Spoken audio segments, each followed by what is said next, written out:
শুভ সকাল বন্ধুরা, কেমন আছেন? আশা করি সবাই ভালো আছেন। আবার একটি নতুন ব্লগে সবাইকে স্বাগত।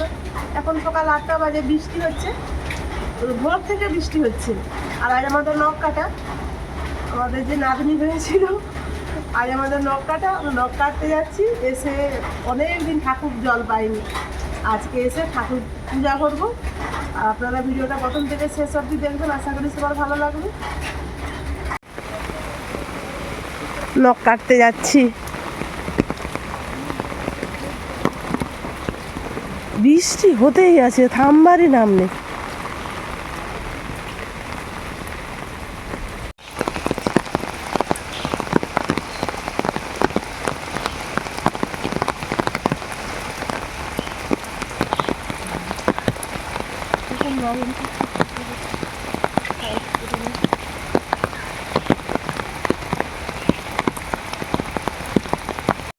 স্নান করে চলে এসেছি, ঠাকুর পূজা হয়ে গেছে।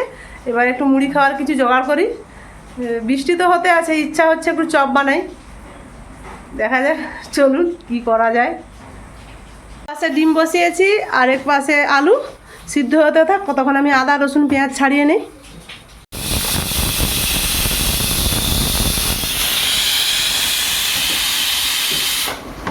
এদিকে আমি আদা রসুন বেটে নিয়েছি, পেঁয়াজও কেটে নিয়েছি, টমেটো কেটে নিয়েছি। এই আলুটা সিদ্ধ হয়ে গেলে তারপর মশলাটা করব। আর শুকনো কড়াই একটা মশলা করব চপে দেওয়ার জন্য।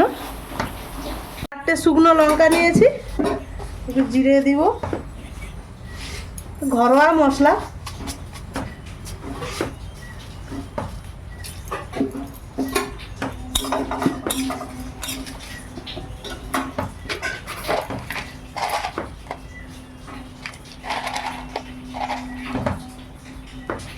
চারটে ছোট এলাচ,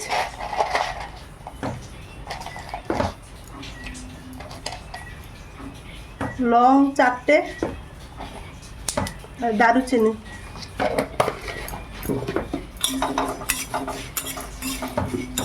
শুকনো মশলাটা ভেজে নেই ভালো করে।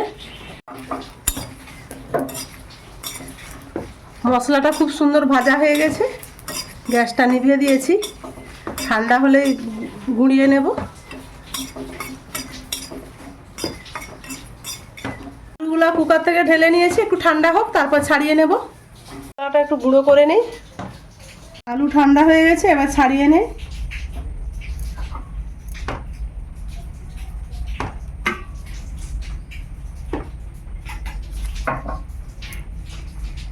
আলুগুলো ছাড়ানো হয়ে গেছে, দিদিমণি মাখাচ্ছে, ততক্ষণ আমি ডিমগুলো ছাড়িয়ে নেই।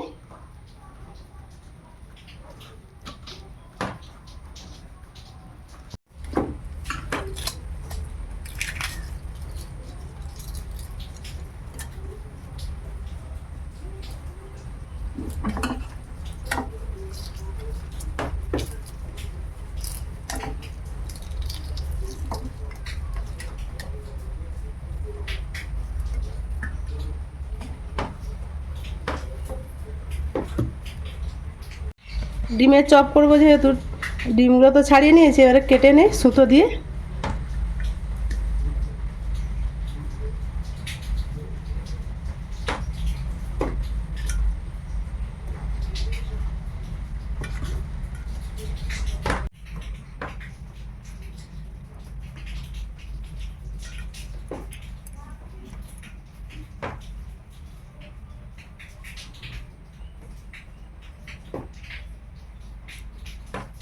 কড়া গরম হয়ে গেছে, এবার তেল দিয়ে দেব, মশলাটা করে নেব।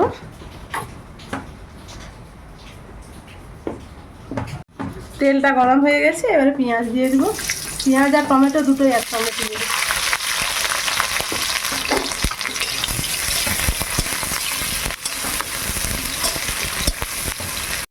লবণ দিলাম।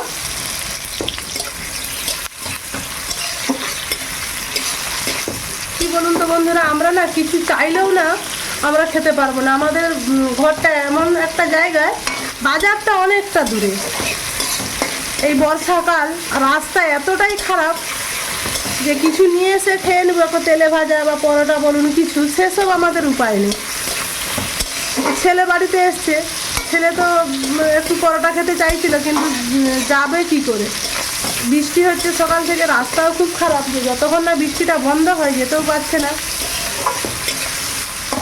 তাই এরকম চানাচুর দিয়েও মুড়ি খেতে চাই না, সেই জন্য আমি ভাবলাম যে একটু ঘরের ডিম আছে, চপ ভেজে দিই। আর ওই সব তেলে ভাজা পরোটা এইসব খেতেই বেশি ছেলে পছন্দ করে।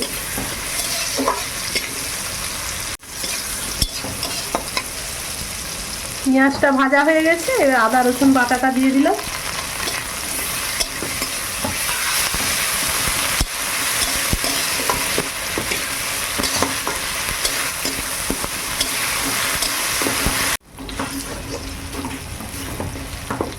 আদা রসুন খুব সুন্দর ভাজা হয়ে গেছে, এবার হলুদ গুঁড়ো লঙ্কা গুঁড়ো দিয়ে দিলাম।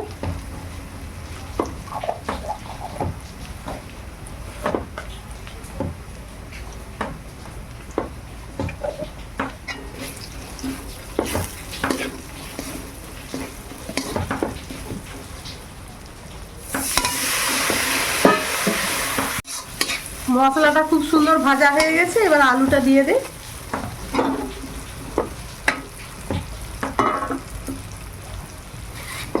লবণ দেইনি, পরিমাণ মতো এখন লবণ দিয়ে দিলাম।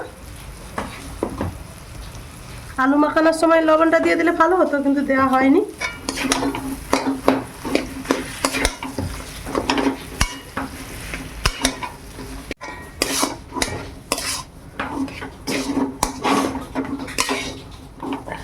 কড়াটা অনেকটাই বড়, ছোট কড়াগুলো নিলে ভালো হতো।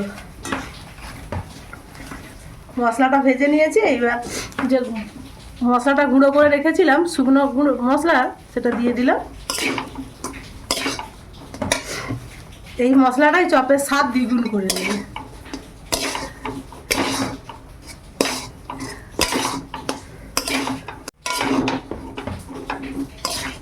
মশলা পুরো রেডি, এবারে নামিয়ে নেই।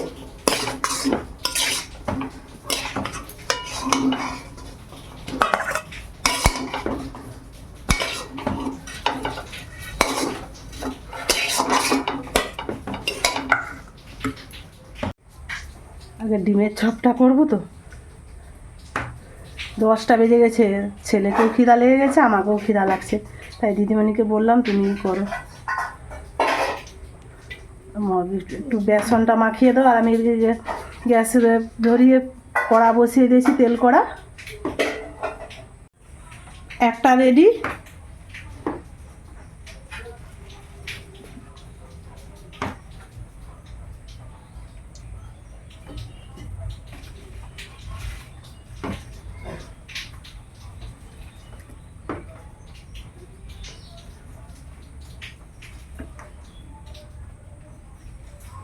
পাতলা করেই দিচ্ছি, বেশি মোটা করে দেয়া যাবে না।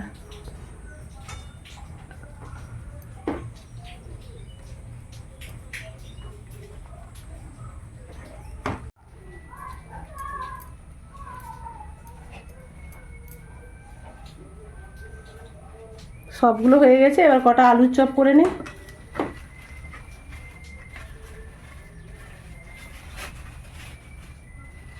আলুর চপও 4টা করব, বেশি করব না।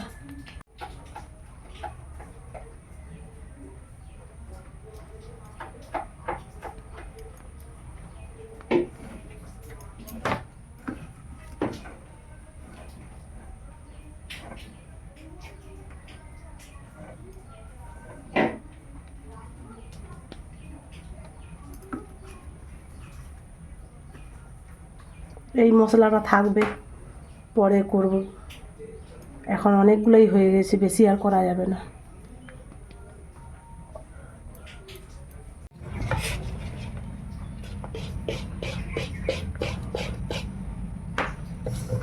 তেলটা গরম হয়ে গেছে, এবার ডিমের চপটা ভেজে নিই।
খুব সুন্দর ভাজা হয়ে গেছে, এবার তুলে নেই।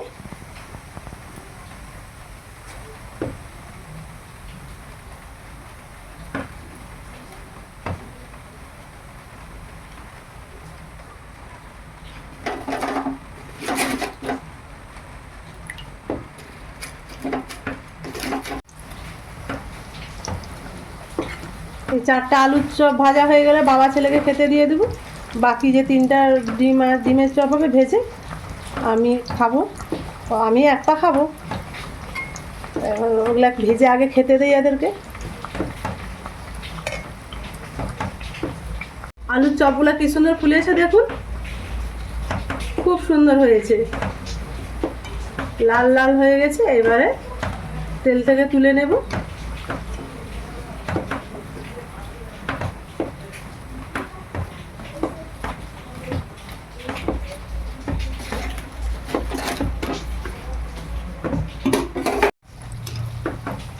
এগুলোও ভাজা হয়ে গেছে।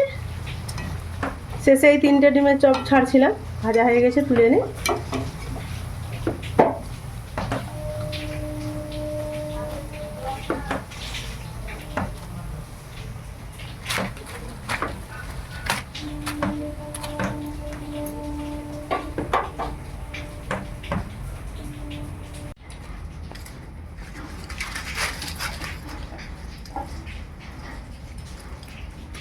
খেয়ে নেই, অনেকটাই বেলা হয়ে গেছে। সকাল সকাল ডিমের চপ আলুর চপ ভেজে মুড়ি খেতে বসে গেছি।